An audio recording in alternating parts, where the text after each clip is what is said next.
Gift গোছাতে যেয়ে select করতে এবং ভাগ করতে যে আমার অবস্থা একদম খারাপ হয়ে গেছে। মানে আমি কোনোভাবে এখন বসে এগুলো ঠিকঠাক করছি। তবে এগুলো জাস্ট এখন আমি ভাগ করছি, এটা কিন্তু ফাইনাল বক্স না। ফাইনাল বক্সটা অন্যরকম হবে, খুব স্পেশাল হবে। তো সেটা নিয়ে আমি ডিফারেন্টভাবে ভিডিও বানাবো এবং কোন প্রোডাক্টসগুলো কেন আমি সিলেক্ট করেছি সেটা নিয়েও আমি বলে দিব। মাথার ঘাম পায়ে ফেলে এত কিছু করার পর হুট করে এখন আমার মনে হচ্ছে হোয়াট ইফ এগুলো আপনাদের স্কিনে যদি স্যুট না করে, তখন তো আমি কাইন্দাই মরে যাবো। তবে আমাদের দেশে তো শীত খুব একটা থাকে না, যেমন কিছুদিন পরে শীত চলে যাবে। তাই আমি গিফটগুলো এমনভাবে সিলেক্ট করলাম যেখানে আপনারা যেন গরমে ইউজ করতে পারেন। আর এই শাওয়ার জেলটা নিয়ে আমি অনেক ভালো রিভিউ দেখেছি, প্রায় সবারই এটা পছন্দ। তাই ভাবলাম যেটা সবার পছন্দ সেরকম কেউ না একটা শাওয়ার জেল রাখি।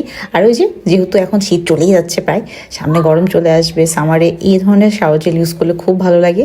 তাই আমি এটাও রেখেছি। এতগুলো বডি লোশনের মধ্যে এই বডি লোশনটা চুজ করার আরেকটা কারণ হলো, আমি একটা ভোট দিয়েছিলাম, মানে একটা পোল ক্রিয়েট করেছিলাম, সেখানে এটার উপর সবচেয়ে বেশি ভোট এসেছিল। এছাড়াও আমি যখন এটা ইউজ করেছি, এটা আমার শীতের মধ্যে খুব একটা হাইড্রেটিং মনে হয় নাই। তারপরও আমার মনে হয়েছে যেহেতু বাংলাদেশে গরমই বেশি থাকে এবং গরমের সময় হাত পা অনেক খসখসা হয়ে যায়, তখন অনেক ভারী টাইপের যে বডি লোশনগুলো থাকে সেগুলো কিন্তু ইউজ করলে ভালো লাগে না, চিটচিটা লাগে, হাতের মধ্যে কেমন ঘেমে ঘেমে উঠতেছে এমন লাগে, রাইট?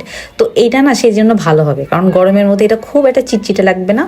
মানে গরমে ইউজের জন্য আমার অ্যাকচুয়ালি এটা ভালো লেগেছে। আমি আসলে খুব গুছায় কথা বলতে পারতেছি না, কারণ আমি বুঝতে পারতেছেন খুব এক্সাইটেড হয়ে আছি।